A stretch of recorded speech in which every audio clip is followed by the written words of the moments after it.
Iglesia Evangélica de la Fe Apostólica, el nombre revelado en Cristo Jesús, en El Salvador, Centroamérica, compartiendo las grandes verdades, y en ningún otro hay salvación, porque no hay otro nombre bajo el cielo dado a los hombres en que podamos ser salvos.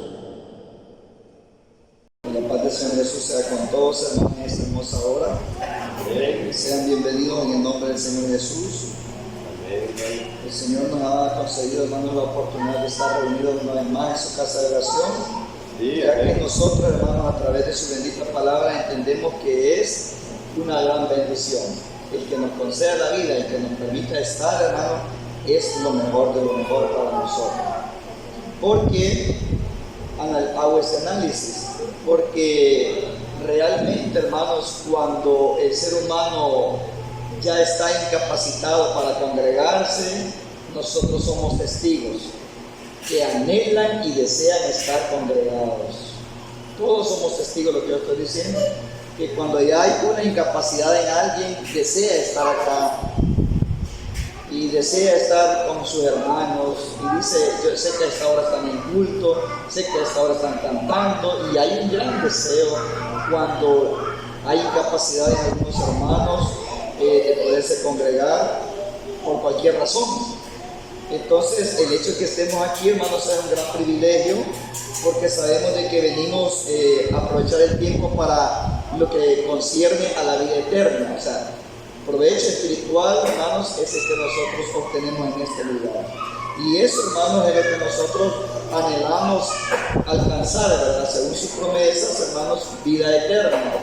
Entonces, hermano, ese es el motivo por el cual nosotros sabemos, sentimos, lo predicamos y lo compartimos, que es de gran importancia, porque eso es lo único que nos mueve, ¿verdad? El amor a nuestro Dios y el deseo de la salvación, eso es lo que nos mueve y sentimos que es de gran valor. Así de que, hermano, vamos a meditar en esta hermosa hora, en su bendita palabra. Hablan sus sagradas escrituras en la primera carta a los Corintios, en su capítulo 10, verso 32. Primera carta a los Corintios, capítulo 10, verso 32 al 33. Y como decía nuestro hermano Antonio la vez pasada, vamos a leer el siguiente verso del capítulo 11. Se pasa al otro capítulo. Dice así en el nombre del Señor Jesús: para que no sea tropiezo a los judíos, ni a los gentiles, ni a la iglesia de Dios, tal como también yo complazco a todos en todo, no pretendiendo mi propio beneficio, sino el beneficio de muchos, para que sean salvos. Sean ustedes imitadores de mí, como también yo lo soy del Cristo. Amén. Dice que nosotros sabemos usar este texto. Pablo lo dijo no solo en esta ocasión, lo dijo en diferentes ocasiones. Pablo tenía esta forma de expresarse delante del pueblo: sean ustedes imitadores de mí, como también yo lo soy del Cristo. No solo lo dijo en esta carta o en esta ocasión, sino que lo dijo muchas veces. Pero nosotros también lo repetimos. Cuando queremos animar a los hermanos a que sigan adelante, que se esfuercen, que nos guardemos en santidad, que perseveremos hasta el final y que tenemos que dar una medida. Hablando de esas generalidades, nosotros siempre usamos este texto como para animar a la iglesia y decir: Pablo dijo ser imitadores de mí como yo de Cristo. O sea, Pablo imitó a Cristo y nosotros debemos de imitarlo a él, y ustedes deben de imitarlo a él. Y es ahí cuando nosotros utilizamos este texto. Pero en realidad, cuando Pablo dice, hermanos, claro que lo encierra todo, pero lo que Pablo estaba explicando en este texto, hermanos, o en esta forma de expresarse, era realmente la conducta que él llevaba como cristiano dentro de la iglesia. O sea, nosotros sabemos que Pablo fue un hombre valiente, que Pablo fue un hombre esforzado, o sea, ahí nos inclinamos nosotros, ¿verdad? Y que él venció y llegó a la meta final con gozo. Entonces, y lo asemejamos a que el Señor Jesús también, de igual manera, nosotros presentamos la valentía de Pablo cuando nos referimos a este texto. Presentamos la valentía de Pablo como la valentía del Señor. Que el Señor Jesús, hermanos, desde que nació, Él fue perseguido, lo querían matar. Y hasta el final, aún cuando Él creció, sus hermanos lo aborrecían. Dice la Escritura que también sus hermanos no creían y le decían: vete de aquí para que te crean, vete a otro lugar. Al principio no creían sus hermanos. Y entonces, hermano, más adelante, cuando Él ya empezó el pregón del Evangelio de lleno, dice que cada vez que Él predicaba, pues la semilla que caía en tierra fértil germinaba y daba frutos y había muchos seguidores. Pero de aquellos grandes de aquel tiempo, los contemporáneos a Él, todos le rechazaron, pues así estaba escrito, ¿verdad? Así quedó escrito, que a los suyos vino y los suyos no le recibieron. O sea, los de eminencia, los de su categoría, los del sacerdocio, los maestros, a lo que Él, como Él había venido, los que estaban a su nivel para que pudieran entenderle, para que pudieran comprenderle, para poderle dar la bienvenida como ejemplo. Estas personas le rechazaron. No todo Israel, porque los discípulos todos eran israelitas. Sí. Y la iglesia que pastoreó Pedro eran israelitas. Entonces, cuando dice a los suyos vino y los suyos no lo recibieron, se refería, hermano, a los de su, por decir así, a los de su nivel, como Él había venido. Él vino como rey. Los reyes tenían que haberlo recibido. Él vino como sumo sacerdote. El sumo sacerdote tenía que haberle dado la bienvenida, tenía que haber aceptarlo. Él vino como maestro. Los maestros de ese tiempo que el Señor vino tenían que haberlo recibido bien. Entonces, la gente eminente que era, así como el Señor lo fue y lo es, cuando se manifestó en carne, esa gente fue la que le rechazó. Entonces, hermano, le rechazó, pues ya conocemos el propósito de Dios, el plan perfecto que era para dar una oportunidad a nosotros los gentiles. Pero ellos tenían que haberle recibido, así como que, como cuando ustedes se dan cuenta que el presidente va para Estados Unidos y se oye la noticia y nosotros sabemos cómo le reciben, con alfombra roja y con hermanos ejecutivos, y lo llevan para un buen lugar. Así, y de igual manera, cualquier ejemplo de un presidente a otro país, así lo reciben, porque son hermanos, no sé cómo les dicen a ellos, ¿verdad? Pero entre los soldados se dicen camaradas.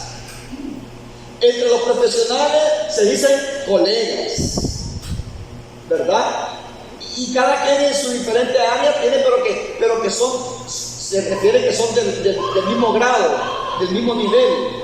Entonces ellos reciben cada quien con honores, porque son del mismo oficio, de la misma profesión, de la misma categoría, del mismo nivel.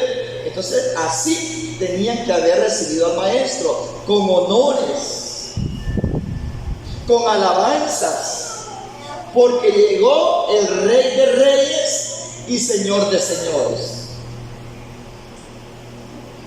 Miren, hermanos, en todo estado, en todo gobierno hay ministerios, y cada quien le debe honra a cada quien en su lugar, pero siempre hay alguien en un nivel superior más que ellos mismos, y le brindan respeto. Y así va sucesivamente, hermanos, la jerarquía de honores o de niveles o de grados que tienen, hasta llegar al presidente, ante el presidente, presidente del Ministerio de Salud, brindándole respeto, el presidente del Ministerio de Hacienda, brindándole respeto, la Asamblea Legislativa, brindándole respeto, todos al presidente, aún el general del ejército, brindándole respeto al general de la nación, es el presidente. Entonces, de esa manera tenían que haber recibido al Señor Jesús. así, con honores, con regalos, bien atendido.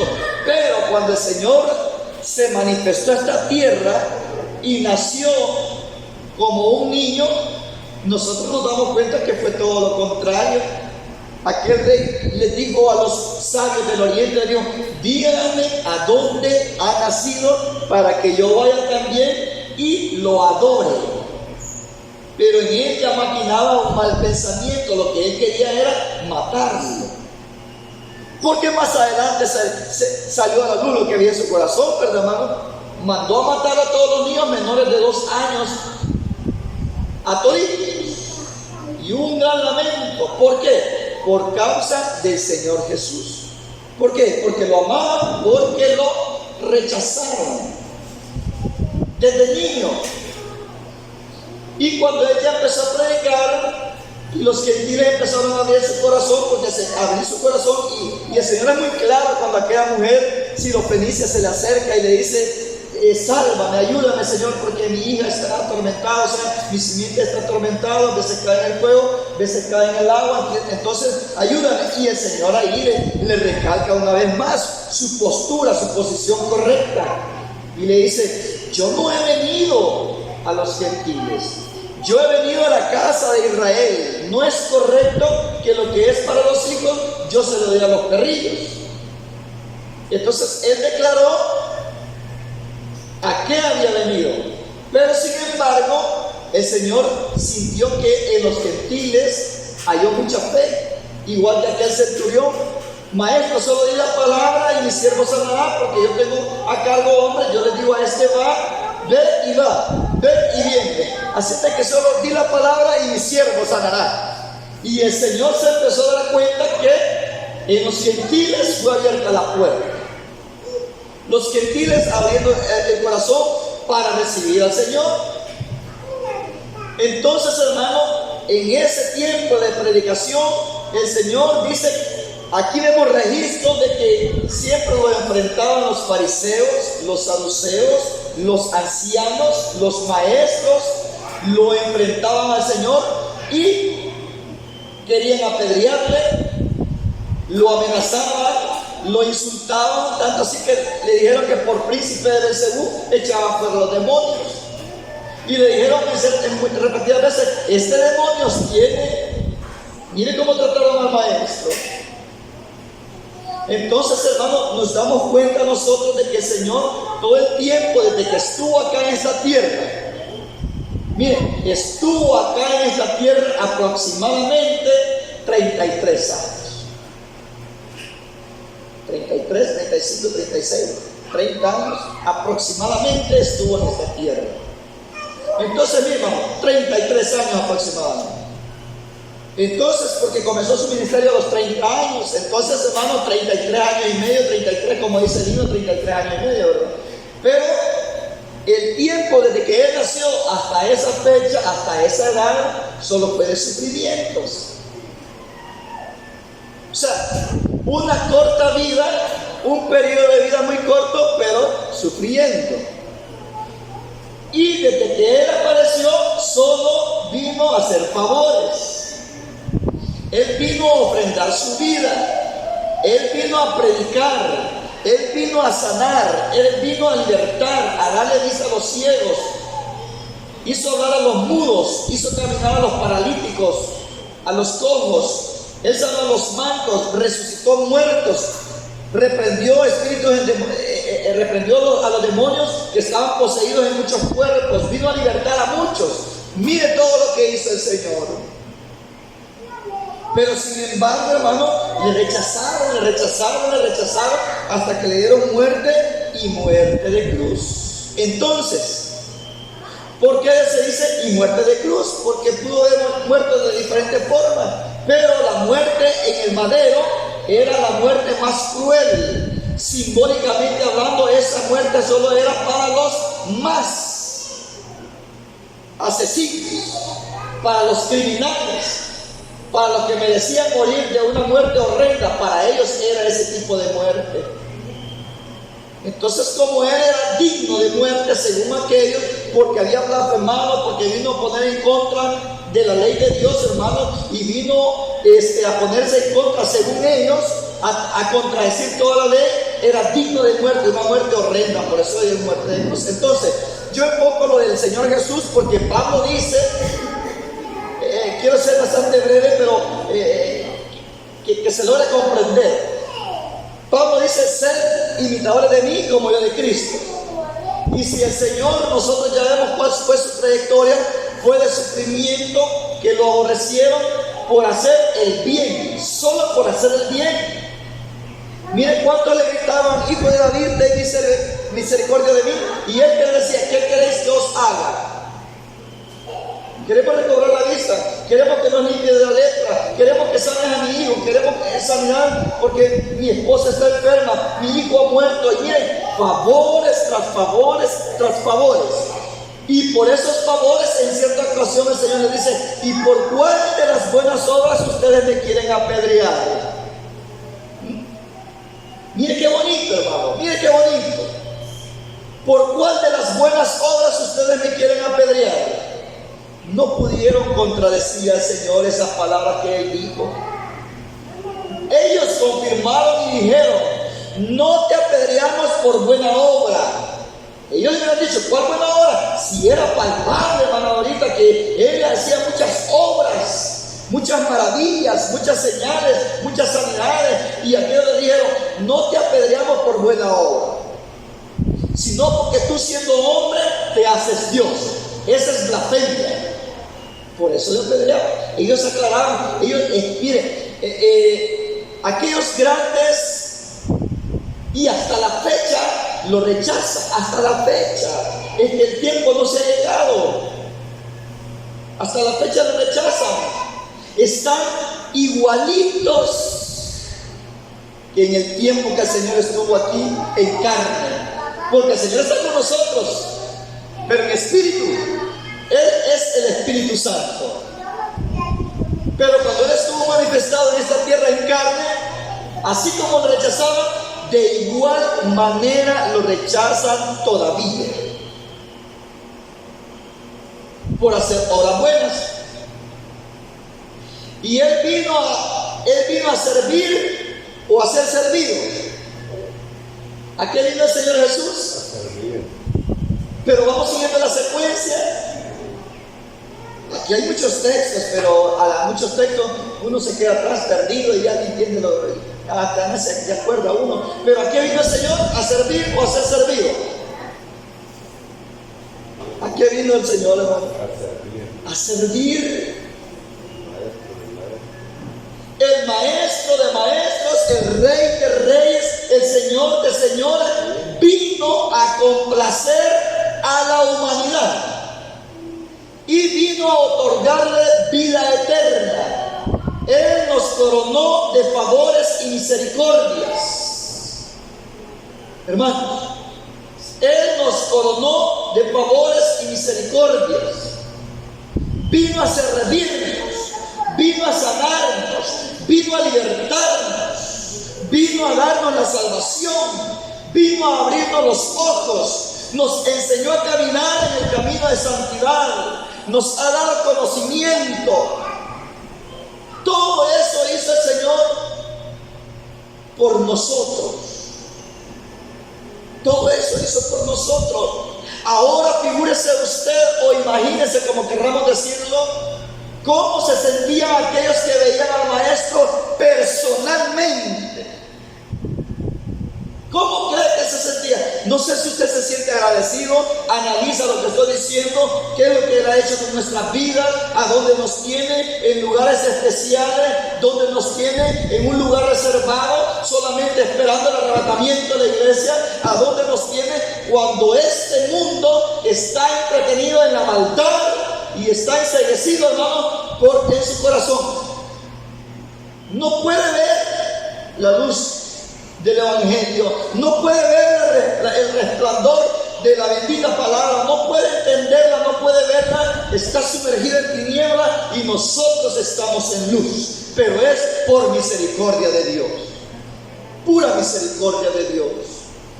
Nosotros vemos alrededor Le hablamos a las amistades del Evangelio, a los parientes del Evangelio, y como que no pasa nada. Como que no entienden, como que estuviéramos hablando en chino, como que estuviéramos hablando en otro idioma que no nos comprenden, solo se quedan viendo y no proceden a nada. Solo escuchan, pero no dan un paso. Bien extraño eso, ¿verdad? Hoy, como estamos viendo en estos últimos tiempos, en tiempos finales, tiempos difíciles, el Señor pronto aparecerá, pero antes de que Él aparezca, sucederán en esta tierra cosas desastrosas. Habrán catástrofes terribles. Habrán, hermanos, pandemias. Habrá muertes masivas por diferentes causas. La vida del ser humano se está cortando. Entonces, mire, hermano, pero el hombre no entiende. El hombre, hermano, se queda, es como un pasatiempo. Le da más prioridad al partido de fútbol, a las canchas, a los estadios, a los torneos, a los juegos. A eso le dan prioridad, pero lo que es la bendita palabra que les conduce a la vida eterna, eso no lo entiende. Aunque uno se lo deletree, aunque uno se lo diga profesionalmente o bajamente, palabras rebuscadas, palabras sencillas, de la manera que se explique el Evangelio, la gente no entiende. Y nosotros entendemos la palabra de Dios, hermanos. Por misericordia de Dios, entendemos la palabra. Entonces, el Señor vino a servir, y Él se unió tanto, y dice que Él, hermanos, nos dejó ejemplo, y por esa causa, Pablo dice: sean ustedes imitadores de mí, como también yo lo soy del Cristo. Ahora pasémonos para Pablo. Pablo, hermanos, muy joven andaba persiguiendo a la iglesia. Muy joven. Y desde el momento, mire cómo cambia la vida. Desde el momento en que él fue llamado a las filas del Evangelio, desde el momento que él fue llamado para servirle al Señor, desde ahí le cambió su vida. Ya no era Saulo el perseguidor, sino que Saulo el perseguido. ¿Se están dando cuenta cómo le dio vuelta a la vida a Saulo? Pero ¿fue para mal o para bien? Fue para bien. Y le dice por medio del profeta: ve y dile cuánto es necesario que padezca por mi nombre. ¿Por qué iba a padecer? Profetizando. Ya no se lo podía quitar de encima. Lo que el Señor le había dicho, así iba a acontecer. Pablo iba a sufrir todo su ministerio desde que comenzó a predicar, desde que empezó los viajes misioneros. Iba a terminar con sufrimientos. Por si algo nos sirve de aliento, en el Evangelio se sufre, pero con esperanza de vida eterna. El ser humano, el cuerpo, el ser humano no está acostumbrado, nunca nos acostumbramos a sufrir. Ya estoy acostumbrado, no, se desespera. El cuerpo naturalmente no nos gusta el sufrimiento. Pero esas son las consecuencias, esos son los resultados de la desobediencia, del pecado. Es que todo lo que es desobediencia no tiene buen resultado, buen pago, buena retribución. Todo lo que es en contra de la palabra de Dios siempre trae dolor. Y por eso es que el ser humano, no solo los gentiles que no conocen a Dios, todos los gentiles, todo el planeta, podemos decirlo así, todo el ser humano sufre de diferentes maneras. Pero el sufrimiento que está hablando aquí el apóstol Pablo, él no lo tenía cuando andaba persiguiendo a la iglesia. Él no tenía sufrimientos de esa clase. Yo lo que quiero que entendamos o que nosotros analicemos en esta hora, hermanos, analicemos que nosotros no debemos de confundir el sufrimiento que tiene el mundo o la humanidad por causa del pecado del primer hombre. Todos morimos, todos nos enfermamos, todos tenemos un límite, todos padecemos los mismos, toda mujer tiene dolor en sus partos, hermanos, en sus partos. Eso es por causa del pecado. Nosotros nos fatigamos trabajando, decimos nosotros, nos estamos ganando la vida cuando trabajamos. No, nos estamos quitando la vida. Es que ese fue un castigo, aunque es una bendición para nosotros. Hoy en la gracia lo entendemos, pero siempre por causa del trabajo nos desgastamos. Y aunque las fuerzas vayan menguando, pero vemos la necesidad de trabajar. Y por trabajar y trabajar y trabajar, todos terminamos enfermos de lo que depende de donde hemos estado trabajando. Los albañiles males de los bronquios o pulmones porque han respirado cemento todo el tiempo de su trabajo. Los conductores, si no se cuidan con las bebidas, las bebidas que son ¿cómo es esa palabra? Las bebidas dulces, las gaseosas, por decirlo así, se me olvida esa palabra, ubicar esa palabra. Si nosotros, qué rica esta bebida de la cola, o no digo cola porque ahí todas llaman cola, pero tiene su primer nombre. Entonces, y en lugar de el agüita, los conductores, los motoristas, si no nos cuidamos, los pobres, digo pobres porque en realidad también se sacrifican, por eso digo yo, cada quien en su área de trabajo. Los agricultores, por ganarse la vida, se quitan los riñones. Tanto veneno, tanto calor del día, y en lugar de agüita, una tacita de café. Entonces yo he señalado así en breve, hermanos, que cada quien, el que se desveló cosiendo, está perdiendo la vista. O sea, de cualquier manera, hermano, y el tanto de pelo por cualquier tipo de trabajo, que antes no había trabajo nocturno, que ahora por la avaricia, el hombre, la avaricia del hombre y la necesidad del pobre, ambos nos sometemos, ambos nos sujetamos o nos vemos obligados a desvelarnos, digo yo, maquilas, empresas, horas nocturnas, pero por tanto de pelo empiezan la hipertensión, la diabetes, la migraña. Y entonces lo que le quiero enfocar, hermano, en pocas palabras, es que nosotros decimos que por ganarnos la vida, no, yo estoy ganando la vida, tengo proyectos, tengo planes, y esos planes quedan a la mitad, porque cuando menos sienta un paro cardíaco, por ganarnos la vida. Pero esas cosas son naturales.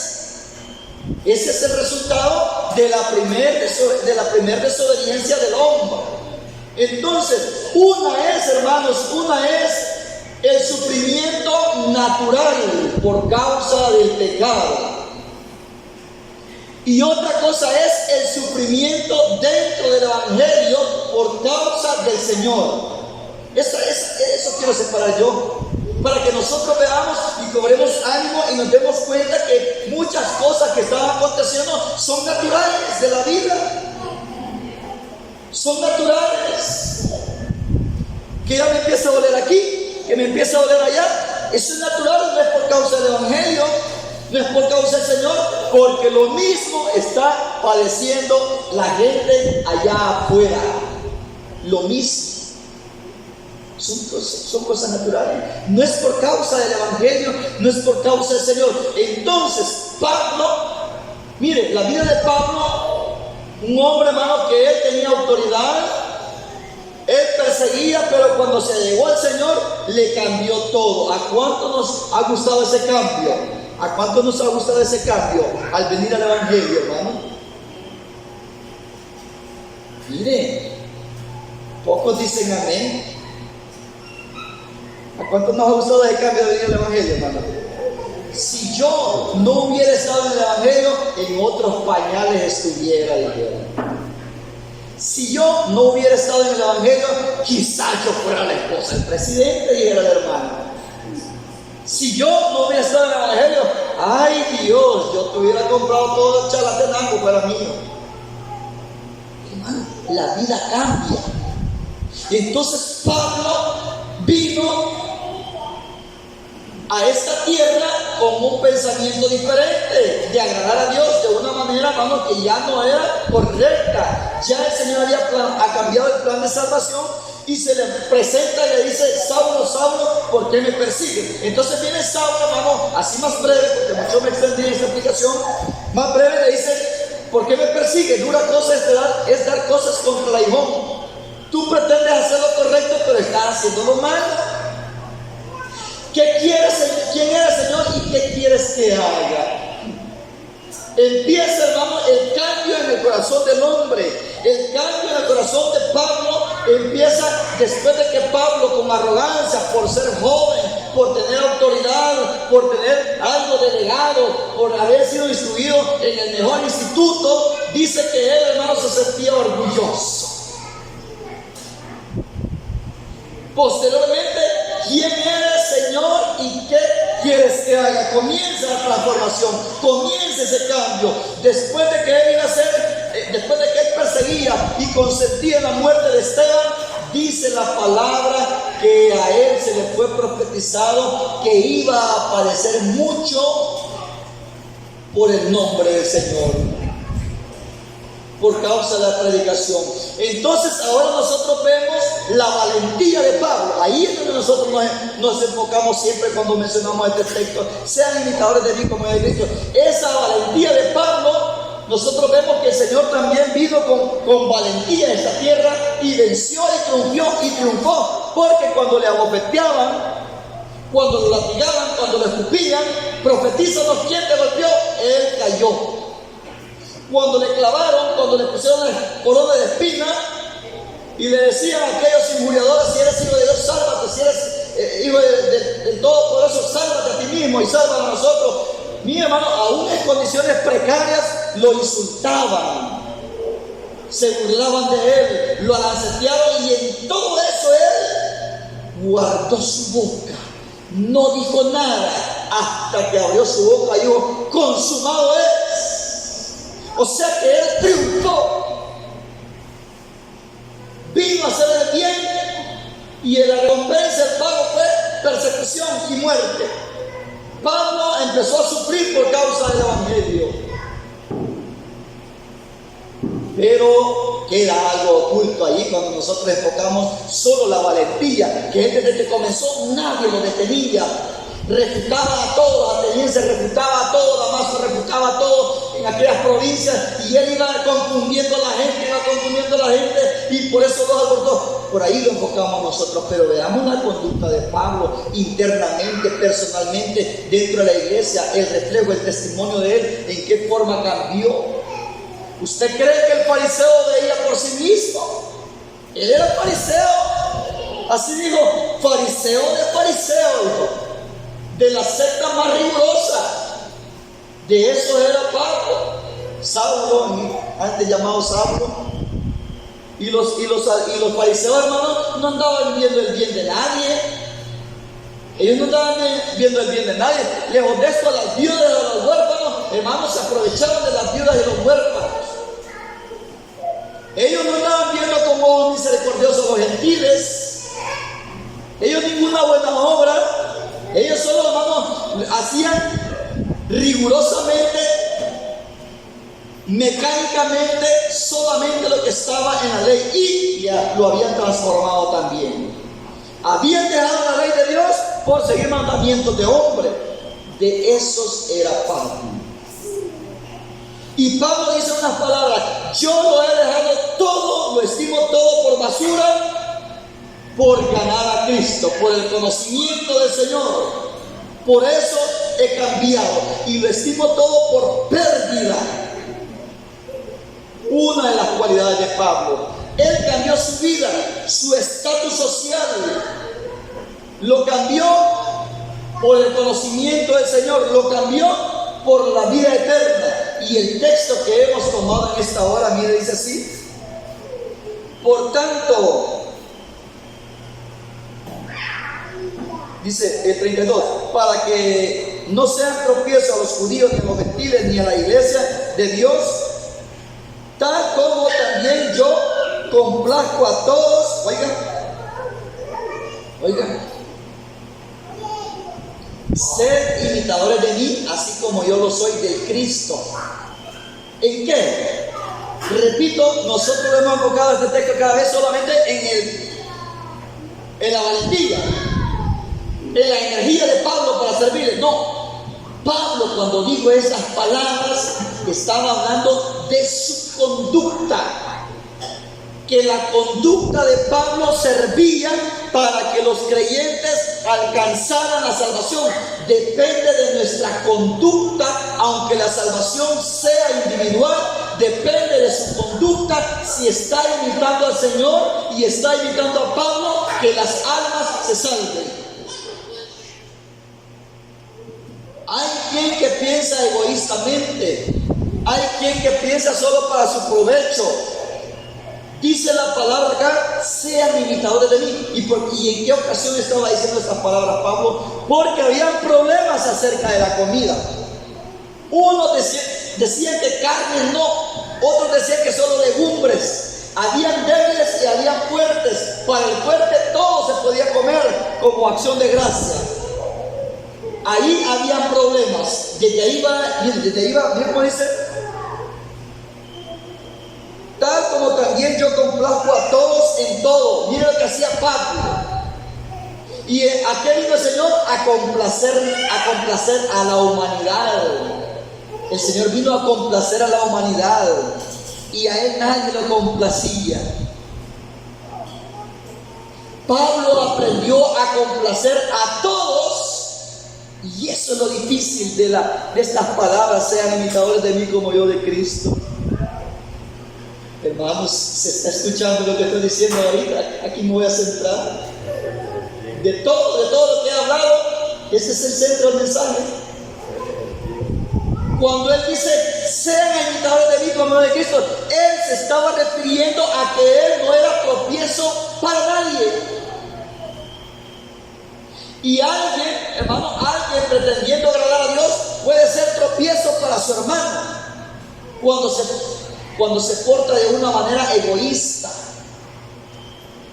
Puede ser tropiezo. Yo a mi Dios voy a agradar y a mí no me interesa nada más. Ya, y si usted se molesta, si usted se ofende, es cosa suya. ¿Se da cuenta? Y no es así el caminar en el Evangelio. Lo que el Señor hizo, hermano, eso es duro. Lo que el Señor hizo fue difícil. Hacer bien, no mirando a quién. Lo que el Señor hizo, que después de cada favor, de cada maravilla, querían apedrearlo, y Él no desmayaba, sino que Él más se esforzaba. Lo mismo hizo Pablo, que después de que Él hacía un milagro con el poder de Dios, querían apedrearlo. Después de que salió aquel espíritu de adivinación de aquella muchacha, dice que lo capturaron, porque salió el espíritu de adivinación cuando Pablo la reprendió. Cuando Pablo oraba, hermanos, también por los enfermos, cuando Pablo reprendía demonios, querían apedrearlo, querían matarlo también, solo por hacer buenas obras. Eso sí era por causa del Señor, era por causa del Evangelio, porque el Evangelio venía como una dinamita, como poder, para que la gente comprendiera que de hechos y de palabras, el poder de Dios, hermanos, como dice, no me avergüenza el Evangelio, porque es poder de Dios para salvación. Y la salvación el Señor la manifestó con poder en esta tierra. ¿Cómo le dijo aquel paralítico? ¿Cómo le dijo? Tus pecados te son perdonados. El paralítico tuvo un gran regalo allí. Tus pecados te son perdonados. Y aquellos inteligentes del tiempo antiguo le dijeron: ¿y este quién es? ¿Quién se cree si solo Dios puede perdonar pecados? Murmurando. Y el Señor dijo en voz alta: pues para que vean que el Hijo del Hombre no solo tiene poder para perdonar los pecados, a ti te digo, toma tu lecho, levántate y anda. Y se levantó. Ese es el poder del Evangelio. El Señor trae beneficios a la vida espiritual, al interior del hombre, y también trae corona de favores. Trae, hermano, regalo cargado de favores y misericordia para nosotros. Él viene, hermano, rebosante de bendición. Ahora les pregunto, ¿pero cuál bendición si yo no tengo ni $1 en la bolsa? ¿Y cuál bendición si polvoso llegan los zapatos cuando voy a aquel lugar en la que vivo? ¿Pero cuál bendición si comiendo frijoles y arroz y en la noche casamiento? ¿Y cuál bendición si en el desayuno solo huevitos, crema, plátano y... Oiga. Huevitos, plátano, crema y otra cosita que ponen, queso me dan, dice, 4 menús se comen en el desayuno, 4 porciones, huevitos, crema, frijoles y plátano, y un café, y si es posible un pancito, y todavía está diciendo que cuál bendición. Si se diera cuenta que en varias regiones del mundo así se les cuentan las cosillas a los niños y a los adultos y a los viejos. Y después dice, ¿cuál bendición si yo solo de la ¿cómo dice ahí? La de 10 y 5, 10 y 15, no me acuerdo cómo llaman esos lugares que compran barata la ropa. Gran dólar no se puede decir, ese ya es una empresa, ya más formal. Pero hermano, ¿usted cree? La gente de dinero compra ahí también. Y nosotros como pobres encima. Allá en Plaza Mundo, en esa casa, $30 la camisa, y los ricos comprando ya $1. Mire, hay gente de dinero acomodada comprando, revolviendo la ropa. Este vale cora, me lo voy a llevar. Y mire, y gente de dinero. Y usted y yo tenemos infinidad no puedo decir, pero puede hacer eso, de ropa en el armario, en el perchero, en el ropero. Y cuando nacimos, ¿qué traíamos?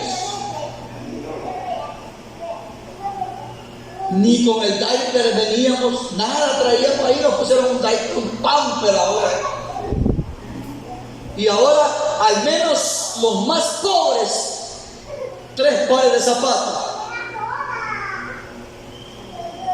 Y aunque sea una camita, yo creo que a estas alturas nadie tiene cama de pitas, ya nadie tiene cama. Miren, a los neumáticos, a los tubos, los rajaban, los hacían unas fajas, unas cinchas, y los estiraban y los clavaban en las camas de madera, y como que era trampolín aquella cama. Ahí esas camas ya no existen. De petate o de pita, tijera por más fresca. Aunque sea una cama de 2 colchones tenemos. Y el Hijo del Hombre no tenía pero ni dónde recostar su cabeza.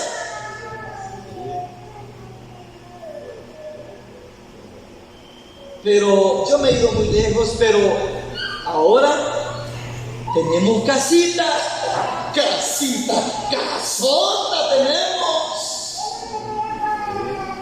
¿Y quién nos ha dado esa casota? El Señor. Pero ni una bicicleta teníamos antes. Y ahora tenemos donde transportarnos. ¿Y cuál bendición? ¿Cuál bendición? O sea, a veces nosotros no vemos la obra de Dios, pero yo me he ido a lo material. Pero ahora, la salud, el conocimiento, ¿dónde nos tiene? Eso sobrepasa a toda la materia. ¿Dónde nos tiene el Señor? Porque acá, con garantía, sí estamos esperando al Señor. Con garantía, porque estamos en la doctrina correcta y nos guardamos con la ayuda de Dios en santidad.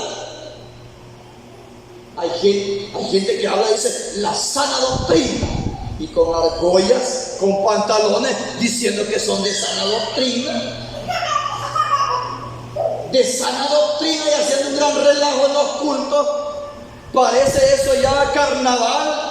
Parece, hermanos, un show, un gran desorden, y de la sana doctrina. Dice, pero gritar si puede. para dejar pachito para pretender que tienen el poder de Dios.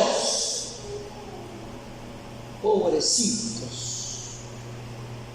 Ciego que iba ciego, ambos van al mismo hoyo. Por lo tanto, lo que el Señor nos ha hecho con nosotros, hermano, es muy especial. Entonces, mire, hermano, Pablo, acá había una polémica en cuanto a la comida. Y Pablo dice, mire cómo dice Pablo, había una polémica que uno decía que comer legumbres era de agrado al Señor y comer carne no. Y Pablo da una serie de consejos. Aquí ustedes procuren agradar, no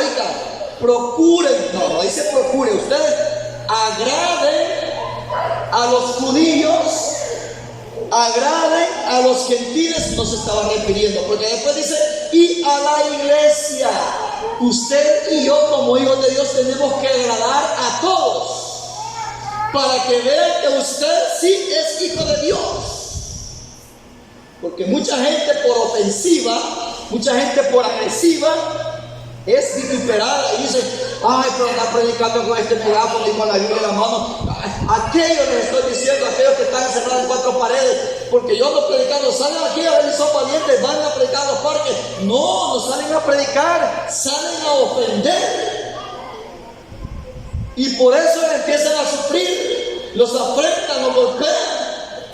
Pero no por causa del evangelio, sino que por ofensivos. Entonces Pablo dice, por tanto, ya sea que coman, que beban o que hagan cualquier cosa, háganlo todo para la gloria de Dios, para que no sean tropiezo a los judíos, ni a los gentiles, ni a la iglesia de Dios. O sea que nuestra conducta en agradar o desagradar, en ofender o agradar a alguien, de ahí depende también la salvación de las almas. Hermano, si usted y yo, con un alma tierna que venga el evangelio, soy tosco, a mí así me hizo el Señor. No del profeta Jonás que se peleó con Dios, hasta la muerte estoy enojado, Señor. Ay, si Jonás era profeta de Dios, ¿cómo no es yo que soy gentil? Alguien se cierra en su capricho que así me hizo el Señor y nadie me va a cambiar. No, si un alma tierna viene y usted la trata como alguien ya viejo en el evangelio, pues así que vaya macizando, dice. No, depende, dice la palabra, que usted y yo tenemos que agradar a los que no conocen a Dios.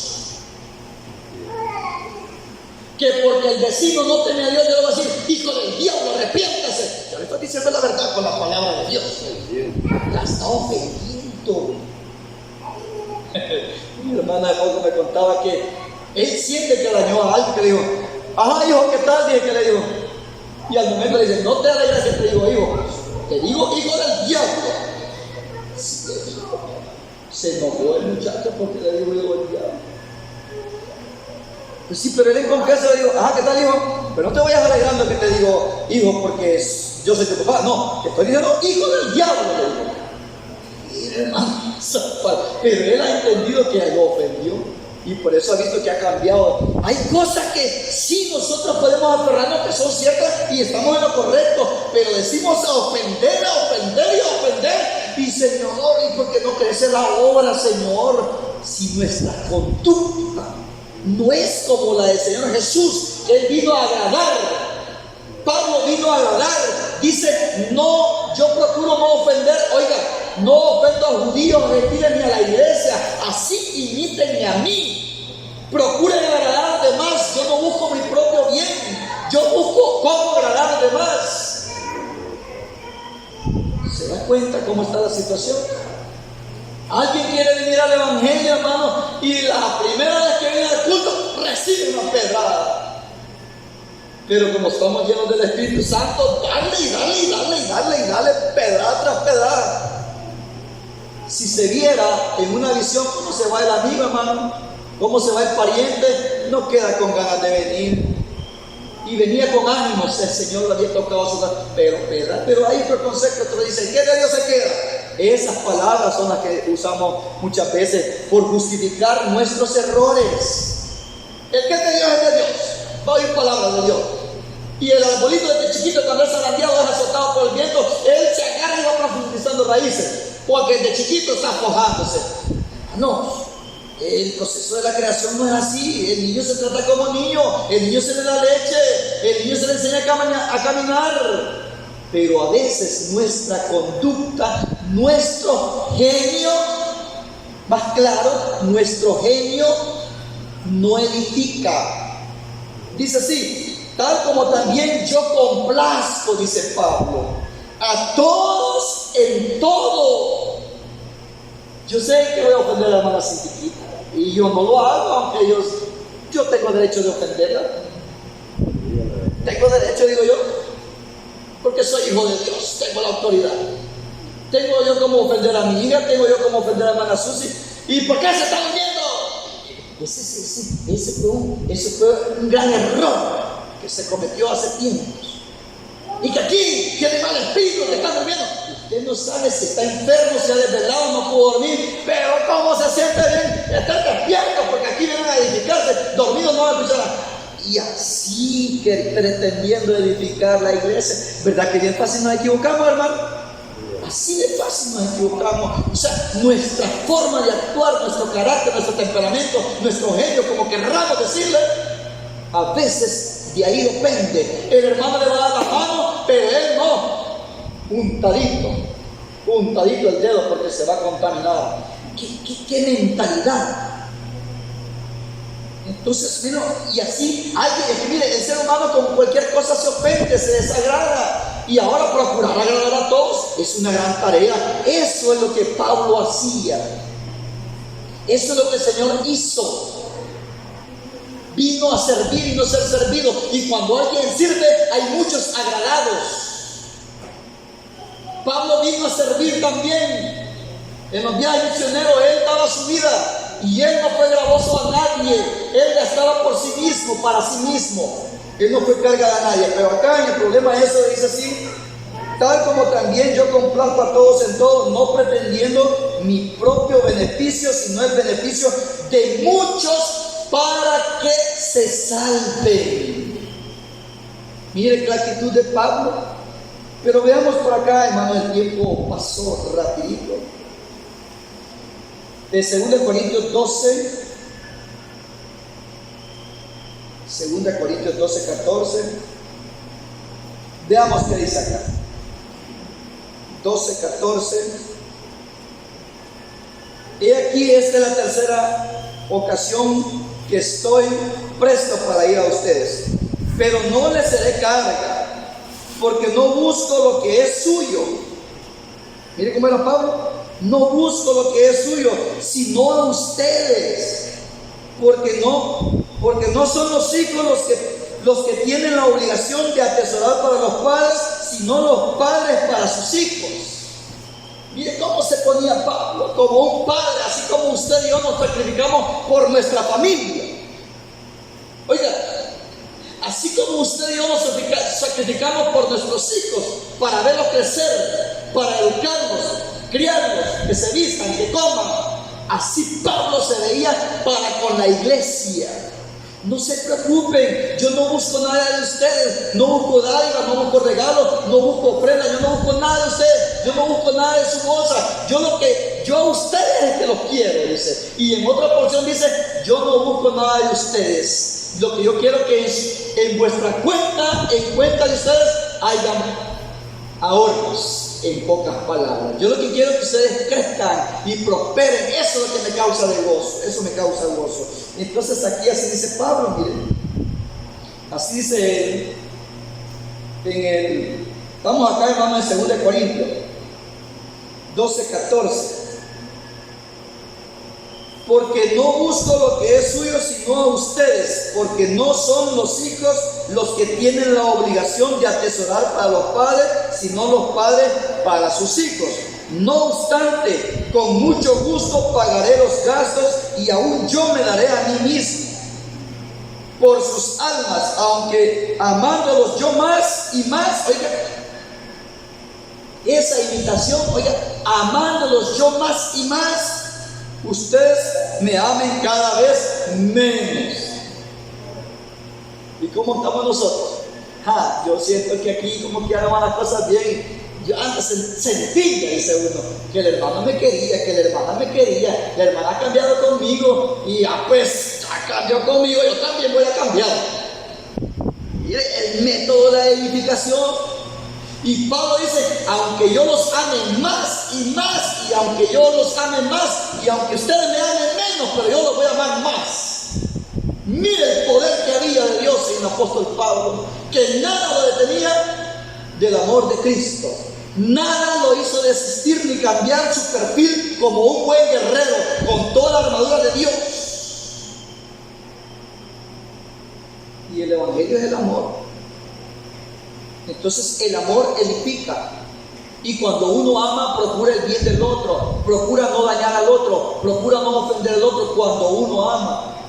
Entonces eso es lo que Pablo dice, sean imitadores de mí, miren mi conducta. Sí, yo me voy a dar por ustedes, por sus almas, yo me voy a sacrificar y los gastos van a correr por mi cuenta. Miren qué capacidad de hombre. Y aunque yo los ame más, ustedes me amen menos, pero yo los voy a amar más.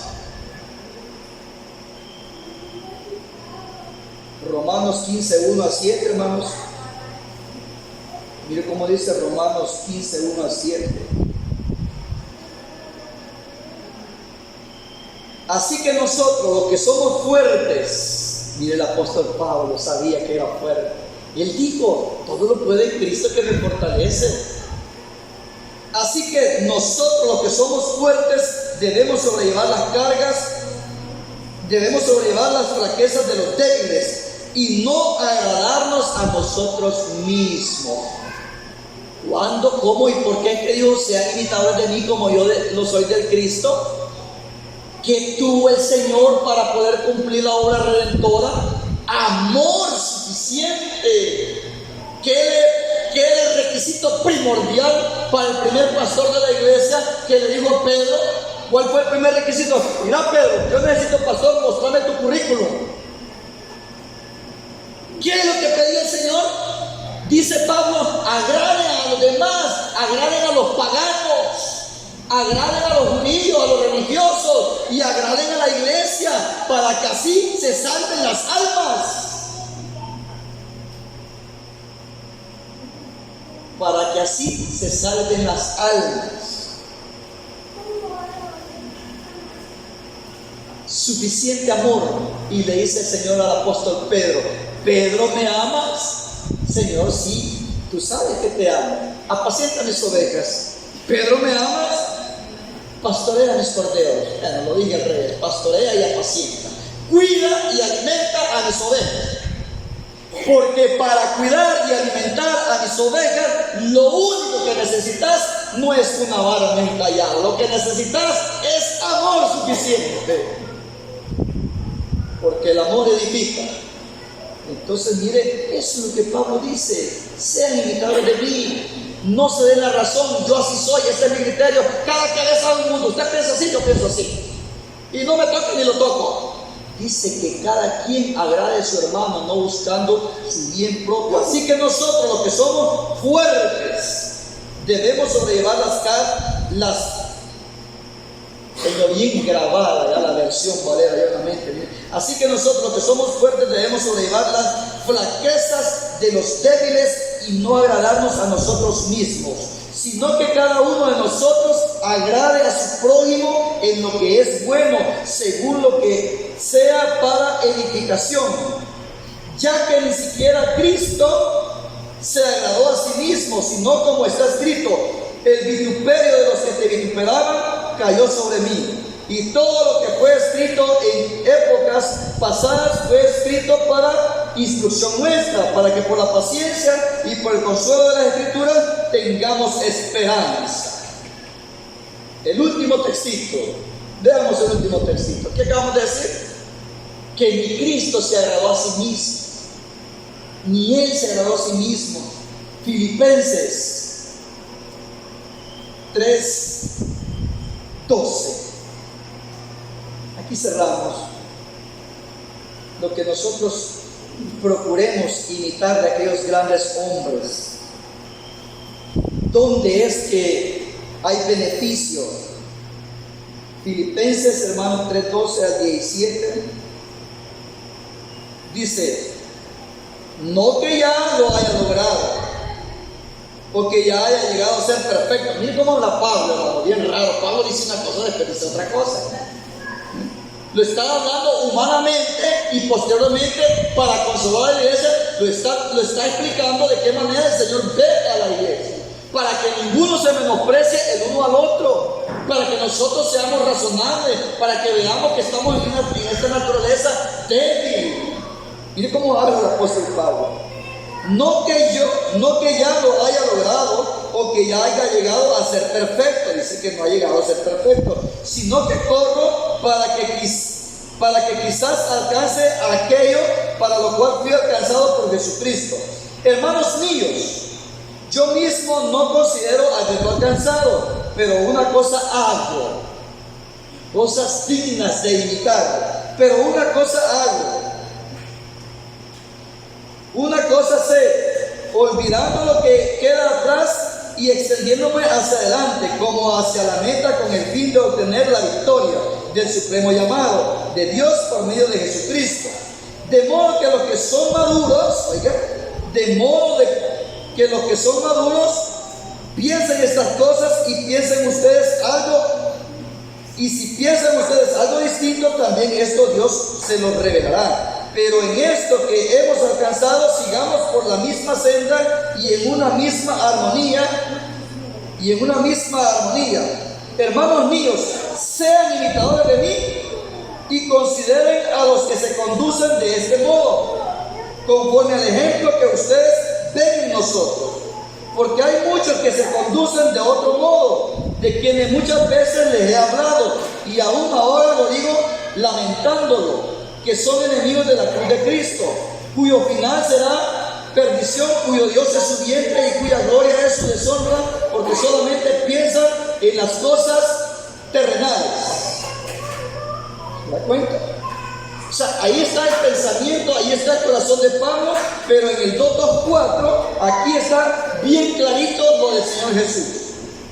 De Filipenses también, dice, hagan completo mi gozo al ser de un mismo modo de pensar, un amor, de una misma forma de pensar.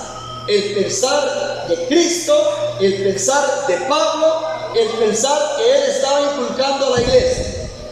Hagan completo mi gozo, el ser de un mismo modo de pensar, un amor, un alma y un mismo sentir. No hagan nada por contienda o por vanagloria, sino con humildad, de manera de pensar. Cada quien considere al otro de mayor importancia que a sí mismo. Eso era Pablo. Él a los hermanos los veía mayores, superior que a él mismo.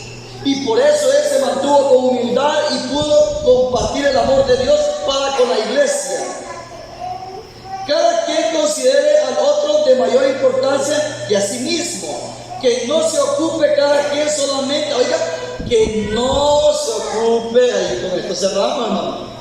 Miren, que no se ocupe cada quien solamente de lo suyo propio, sino también de lo de su propio.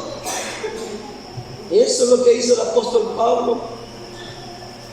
Que cada quien no se ocupe solo lo de lo suyo propio, sino también en la de los demás. Y Pablo lo vivió, él lo predicó y lo practicó. Vaya Señor, ya estoy en la cárcel, hasta aquí terminé mi carrera. Ahí le escribió la carta a varios de sus siervos, a varios de sus hijos en la fe, desde la cárcel, administrando a la iglesia de Dios. Vaya Señor, no me dio para el pasaje, no me dio para la comida, pues como no me da, hasta aquí llega mi servicio, Señor. Sin gasolina no camina el carro. Y empezamos nosotros a justificarnos.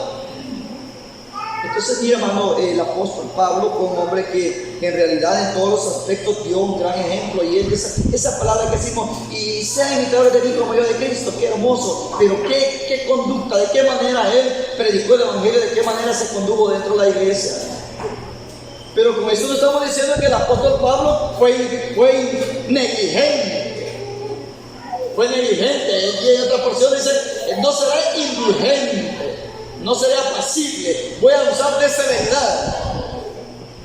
Él no toleraba el pecado, pero el concerniente a su conducta para apacentar, para cuidar, para trabajar en la obra, él tuvo su manera. Y hay muchos, como vimos un mensaje hace poco, hermano, que muchos quieren ofrecerse. Hermano, ustedes quieren pastor, pero va viendo la lanita de ustedes y va viendo, hermano, el mensaje del pastorado. Me pasé para otro, porque Pablo fue un gran pastor. Nosotros no decimos que al pastor no se le ayuda.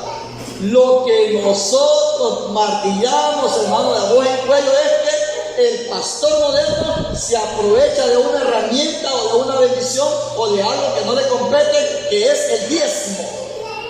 Claro que el pastor de la iglesia tiene que ayudarle. El pastor, hay ofrendas. Le puede regalar un pato, le puede regalar un conejo, le puede regalar una gallina, le puede regalar, pero así, y ofrendas en efectivo, y si quiere le puede regalar un carro al pastor.